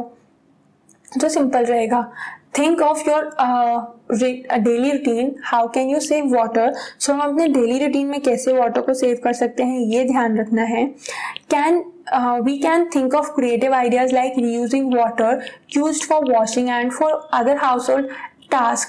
तो हम क्रिएटिव आइडियाज़ के थ्रू भी क्या कर सकते हैं, वाटर को बचा सकते हैं. जैसे जो वॉशिंग के बाद वाटर होता है या फिर जो दूसरे हाउस होल्ड टास्क हैं उसमें वॉशिंग के बाद जो वाटर बच रहा है उसको वॉशरूम्स और टॉयलेट्स में यूज़ कर सकते हैं. For example water use for washing vegetables may be use to water plants in the garden. And vegetables wash करके जो वाटर है उसको इरिगेशन में या फिर गार्डन में वाटरिंग के लिए यूज़ कर सकते हैं. So pollution is no longer a distant phenomenon, it is affecting the quality of daily life. तो पॉल्यूशन ऐसा नहीं है कि हमसे कहीं दूर रिलेटेड है, वो बहुत नियर बाय है, इवन हमारी डेली लाइफ्स को अफेक्ट कर रहा है. Unless we all realize our responsibility and start using environment friendly process, the very survival of our planet is in danger. तो अगर हम अभी भी रियलाइज़ नहीं करेंगे अपनी रिस्पॉन्सिबिलिटीज़ को and environment friendly process use करना स्टार्ट नहीं कर देते हैं, या फिर अगर हम कर रहे हैं तो उसको कंटिन्यू नहीं रखते हैं, तो हमारे प्लानट का जो सर्वाइवल है वो डेंजर में होगा. एंड स्पेशली हमारे लिए, मतलब बिकॉज आप लोग जब नेक्स्ट जनरेशन में आप पहुंचोगे तो आपके आने वाली जनरेशन के लिए इतना सेफ्टी नहीं रहेगी एनवायरनमेंट में, जो बेसिक नीड्स की चीज़ें हैं वो भी नहीं मिलेंगी. दैट इज़ वाई क्या करना है, एनवायरनमेंट को प्रोटेक्ट करना है. Now, do you know, while brushing your teeth, leaving the tap running may waste several liters of water. So, not only brushing, जब आप हैंड वॉश करते हो उस टाइम पे भी आप क्या है, जब तक आप हैंड सोप या जो भी रब कर रहे हो अपने हैंड्स पे, उस कंडीशन में अगर टैप ऑन रहता है तो several litres of water per day जो है वो वेस्ट होता है. एंड अगर हम 1 सेकेंड में भी वाटर की वैल्यू करेंगे सो हम वाटर को जो उसका क्वांटिटी डिक्रीज हो रही है उसे बचा सकते हैं. A tap that drip once every second waste a few thousand liters of water every year. think about it. And जिस टैप में से ड्रॉप बाय ड्रॉप वाटर गिर रहा है ना हर एक सेकेंड भी, वो पर ईयर में 1000 लीटर ऑफ वाटर वेस्ट कर देता है. दैट इज वाई जो भी लीकी टैप होते हैं उनको भी रिपेयर कराना बहुत ज़रूरी है. So now coming to the exercise, first question is what are the different ways in which water get contaminated. So water contaminated कैसे हो रहा है, बहुत सिंपल सी चीज़ें हमने भी पूरे चैप्टर में पढ़ा कि गार्बेज थ्रो करने से, या फिर जो हार्मफुल केमिकल्स होते हैं इंडस्ट्री से रिलीज होते हैं वो डायरेक्टली रिवर्स एंड स्ट्रीम में जाते हैं, वो भी वाटर को कंटेमिनेट करते हैं. फर्टिलाइजर्स, पेस्टिसाइड, वीडीसाइड्स जो एग्रीकल्चर प्रैक्टिसेस में यूज़ होते हैं, इससे भी वाटर पॉल्यूट हो रहा है. देन जो अनट्रीटेड सीवेज है वो अगर वाटर में जाता है तो वाटर को कंटेमिनेट करता है. हाउस होल्ड एक्टिविटीज से जो वाटर अगर वाटर एक्टिविटीज़ में जाता है, वाटर बॉडीज़ में जाता है, तो वो भी वाटर को क्या कर रहा है, कंटेमिनेट कर रहा है. तो सिंपल है, बहुत सारे ऐसे और मेजर्स हैं जो कि वाटर को पॉल्यूट कर रहे हैं एंड वाटर को कंटेमिनेट कर रहे हैं, जिसे आप यहाँ पर और ऐड कर सकते हो. Then next question is at an individual level how can you help reduce air pollution. So आप एयर पॉल्यूशन को रिड्यूस करने के लिए क्या कर सकते हो, बताना तो ये इंडिविजुअल लेवल पे हमें, ठीक है. सो जितना पॉसिबल है आप पब्लिक ट्रांसपोर्ट का यूज़ करो, नियर बाय डिस्टेंस के लिए वॉकिंग और बाइसिकल्स का यूज़ कर सकते हो। देन लोगों में अवेयरनेस क्रिएट करना कि एयर पॉल्यूशन को कैसे रिड्यूस करना है। अवेयरनेस कैसे क्रिएट की जा सकती है? By making posters and on the special days like the Wan Mahotsav Day or the Environment Day or the World Anti-Pollution Day, ये सारे जो डेज हैं स्पेशली इन डेज पे पोस्टर मेकिंग करके एंड लोगों में अवेयरनेस क्रिएट करके आप बता सकते हो। उसके अलावा क्या होता है कि ये ट्रीज प्लांट कर सकते हैं, क्योंकि ट्रीज प्लांटेशन से क्या होगा, जो हार्मफुल गैसेज हैं उसको कौन एब्जॉर्ब कर लेगा? जो प्लांट्स हैं, and in that case air pollution decrease होगा। व्हीकल्स जो हैं उनका कम से कम यूज़ करके, बिकॉज व्हीकल से बहुत ज़्यादा अमाउंट में पॉल्यूशन होता है, इस तरीके से हम इंडिविजुअल लेवल पे पॉल्यूशन को कम कर सकते हैं, कंट्रोल कर सकते हैं। देन थर्ड है clear transparent water is always fit for drinking comment. तो क्लियर ट्रांसपेरेंट वाटर है वो हमेशा फिट होता है ड्रिंकिंग के लिए, फॉल्स। तो ये बिल्कुल भी नहीं, हमने अभी लास्ट पेज पर ही रीड किया था कि बूझो क्लियर ट्रांसपेरेंट वाटर ड्रिंक करके भी इल हो गया था, because in that water also there may be some disease carrying microorganisms और dust particles that can not be seen with the naked eye. That is why the clear transparent water is also not fit for drinking. Question number 4 है, you are a member of a municipal body of your town. So आप क्या हो? Municipal body के member हो। Make a list of measures that would help your town to ensure the supply of clean water to all its residents. तो जो municipal corporation है वो water को क्लीन करने के लिए सप्लाई से पहले क्या करते हैं? क्लोरीन टैबलेट्स का यूज़ करते हैं। जो वाटर टैंक्स है उसको प्रॉपरली क्लीन कर देते हैं। सप्लाई पाइप होता है ना, उसका ध्यान रखते हैं कि वो किसी भी सीवेज पाइप के कांटेक्ट में ना आए। So if you are a member of municipal corporation और a municipal body, so you should do that कि आपको मेंटेन करना है कि जो भी पीपल एंड सिटीजन्स हैं उनको पॉल्यूटेड वाटर ना पहुंचे, इतना इंश्योर करना है। सो पॉल्यूटेड वाटर ना पहुंचे उसके लिए क्या करेंगे? वाटर को या तो क्लीन करेंगे और जो सप्लाई पाइप्स हैं और टैंक है उसको क्लीन करेंगे। क्लियर है? Then fifth is explain the difference between pure air and polluted air. So pure air और पॉल्यूटेड एयर में क्या डिफरेंस है? प्योर एयर में क्या है? 78% नाइट्रोजन है, 21% ऑक्सीजन है, 0.03% कार्बन डाइऑक्साइड है, कुछ और दूसरे गैसेज हैं, argon, methane, neon, water vapour etcetera. ये स्मॉल क्वांटिटीज में है। एंड जब ये एयर में क्या है, अनवांटेड सब्सटेंस ऐड हो जाते हैं, वो सिंपली क्या कर रही है? पॉल्यूटेड एयर हो जाती है। उसके बाद जो प्योर एयर है that is fit for breathing, but जो पॉल्यूटेड एयर है that becomes unfit for breathing. Pure air में जनरली ऑक्साइड्स जो हैं, नाइट्रोजन ऑक्साइड, सल्फर ऑक्साइड, ये सब नहीं होगा, बट जो पॉल्यूटेड एयर है इसमें जो एलिमेंट्स हैं नाइट्रोजन, कार्बन, ये किस फॉर्म में प्रेजेंट होते हैं? ऑक्साइड्स के फॉर्म में प्रेजेंट होते हैं जनरली। एंड प्योर एयर अगर वाटर वेपर के साथ मिलती है तो एसिड रेन में नहीं कन्वर्ट होगी, बट अगर पॉल्यूटेड और वाटर वेपर के साथ कंबाइन होती है तो फिर ये एसिड रेन में कन्वर्ट हो जाती है। सो ये कुछ डिफरेंसेस हैं pure air and polluted air के। देन उसके बाद 6th क्वेश्चन है, explain circumstances leading to acid rain, how does the acid rain affect us. तो क्या सर्कमस्टांसेस हैं जो एसिड रेन तक लेके जा रहे हैं एंड एसिड रेन का क्या इफेक्ट हो सकता है? सो सिंपल है, एसिड रेन जो नाइट्रोजन डाइऑक्साइड और सल्फर डाइऑक्साइड है वो क्या है? पॉल्यूटेंट्स हैं, एंड जब ये वाटर वेपर के साथ कंबाइन होते हैं तो ये क्या बना लेते हैं? सल्फ्यूरिक एसिड या फिर नाइट्रिक एसिड। एंड जब ये एसिड्स कंबाइन होते हैं अर्थ पे आते हैं, सो वो क्या हो जाती है? Acid rain. अब इफेक्ट क्या है इसका? मेटल कोरोजन, देन उसके बाद मार्बल और जो स्कल्पचर हैं, मॉन्यूमेंट्स हैं, वो डैमेज हो रहे हैं। सॉइल में जो न्यूट्रिएंट्स है वो डैमेज होते हैं। प्लांट्स एंड क्रॉप्स में एसिडिटी चेंज होने की वजह से उनकी ग्रोथ इफेक्ट होती है। ह्यूमन बींग्स में भी स्किन डिसीजेज जो है वो काफ़ी ज़्यादा होती हैं, स्किन इरप्शंस हो जाता है, तो बहुत हार्मफुल है acid rain. So question 7th is which of the following is not a green house gas. तो ग्रीन हाउस गैस इसमें कौन सा नहीं है? Carbon dioxide, sulphur dioxide, methane and nitrogen. Nitrogen naturally 78% present है एटमॉस्फेयर में, तो ये क्या है? ग्रीन हाउस गैस नहीं है। बाकी के जो तीनों हैं, methane, carbon dioxide and sulphur dioxide, ये हैं। नेक्स्ट क्वेश्चन आता है, describe the green house effect in your own words. तो ये आपको अपने वर्ड्स में ही डिस्क्राइब करना है। तो सिंपल ग्रीन हाउस इफेक्ट क्या है? जो वार्मिंग ऑफ अर्थ एनवायरनमेंट हो रहा है, कैसे हो रहा है, बिकॉज सनरे जब अर्थ पर आती हैं तो उसका कुछ पार्ट जो है वो तो अर्थ एब्जॉर्ब कर लेती है, बट बाकी का बचा हुआ पार्ट जो रिफ्लेक्ट होता है ना, उसमें से भी कुछ पार्ट एटमॉस्फेयर ट्रैप कर लेती है। एंड ये जो ट्रैप रेडिएशन है वो क्या रिलीज करती है, हीट रिलीज करती है, एंड जिससे जो अर्थ का टेम्परेचर है वो वार्म अप हो रहा है। एंड ये बेसिकली कौन सी गैसेस से होता है, CO2, मीथेन, कार्बन मोनोऑक्साइड, ये सारी गैसेस जो है वो इस इफेक्ट के लिए रिस्पॉन्सिबल हैं। तो जो warming of temperature of earth हो रहा है that is called the green house effect. इसको आपको अपने वर्ड्स में प्रॉपरली एक्सप्लेन करना है। 9th question is prepare a brief speech on global warming. So do I need to tell you this question, answer to this question. आपको global warming पे क्या करना है, स्पीच प्रिपेयर करना है। You have to deliver the speech in your class, and इसे class में deliver करना है। तो इसमें क्या है, आप बेसिक एलिमेंट्स डालोगे जो स्टार्टिंग स्पीच में होते हैं।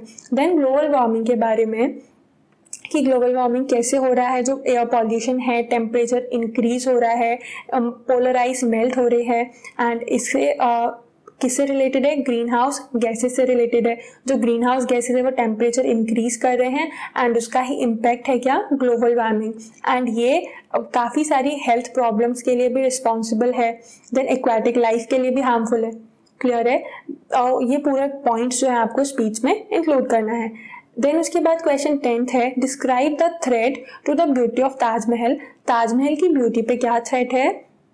सो ताजमहल क्या है, अब ब्यूटीफुल है ये तो पता है, वाइट मार्बल का बना हुआ है, बट जो एसिड रेन है, एंड एसिड रेन उस एरिया में प्रोमिनेंट क्यों है, बिकॉज वहाँ पर बहुत ज़्यादा पॉल्यूशन है, काफ़ी सारी इंडस्ट्रीज हैं, तो एयर वहाँ पर क्या है, पॉल्यूटेड है, एंड वो जब पॉल्यूटेड एयर वाटर वेपर के साथ कंबाइन हो रही है, सो एसिड रेन के फॉर्म में फॉल हो रही है। एंड ताजमहल जो कि मार्बल का बना हुआ है, सो वो मार्बल डैमेज करता है, एसिड मार्बल जो है वो एसिड से डैमेज होता है, एंड दैट इज वाई जो कलर में चेंज आ रहा है। सो ये थ्रेट है ताजमहल के ऊपर, बेसिकली वो of what, acid rain, and वहाँ पर जो मथुरा रिफाइनरी है एंड जो दूसरे इंडस्ट्रीज हैं, ये सारा कुछ क्या कॉज कर रहे हैं, एसिड रेन कॉज कर रहे हैं। देन क्वेश्चन 11th है, why does the increased level of nutrients in the water affect the survival of aquatic organisms? तो जो nutrients का amount increase होता है अगर water में, so वो aquatic organisms की survival को कैसे affect करेगा? So जो nutrients का अमाउंट इंक्रीज हो रहा है ना, उससे क्या है, एल्गी फ्लरिश करती है, क्योंकि एल्गी फ्लरिश करने के लिए सफिशिएंट न्यूट्रिएंट्स होते हैं वो। तो एल्गी जब फ्लरिश कर रही है तो अल्टीमेटली वो डाई भी होगी। सो आफ्टर डाइंग वो क्या हो जाती है, जो बैक्टीरियाज हैं उनके लिए फूड बन जाती है, डिकम्पोज होती है, एंड जो डिकम्पोजर्स हैं उनके लिए फूड हो जाती है। अब इस पूरी प्रोसेस में क्या है ना, ह्यूज अमाउंट ऑफ ऑक्सीजन जो है वो यूज अप होती है। सो ऑक्सीजन यूज अप हो रही है तो वाटर बॉडीज में ऑक्सीजन का अमाउंट जो है वो डिक्रीज होगा। So decreasing level of oxygen will impact what, aquatic organism, because अगर aquatic organism को sufficient amount of ऑक्सीजन नहीं मिलेगा, सो वो क्या है, सर्वाइव नहीं कर पाएंगे। सो इनडायरेक्टली क्या हो रहा है कि जो न्यूट्रिएंट्स का लेवल इंक्रीज हो रहा है उससे ऑक्सीजन का लेवल डिक्रीज हो रहा है, एंड जो aquatic organism है उनका सर्वाइवल जो है वो डेंजर में है।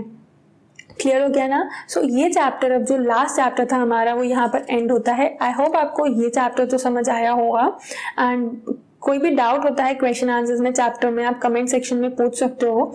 एंड इन केस इवन जो अर्लियर चैप्टर्स हैं वहाँ से रिलेटेड कोई भी क्वेरीज हैं, वो अगर आप में वहाँ पर इशू होता है तो वो आप पूछिए।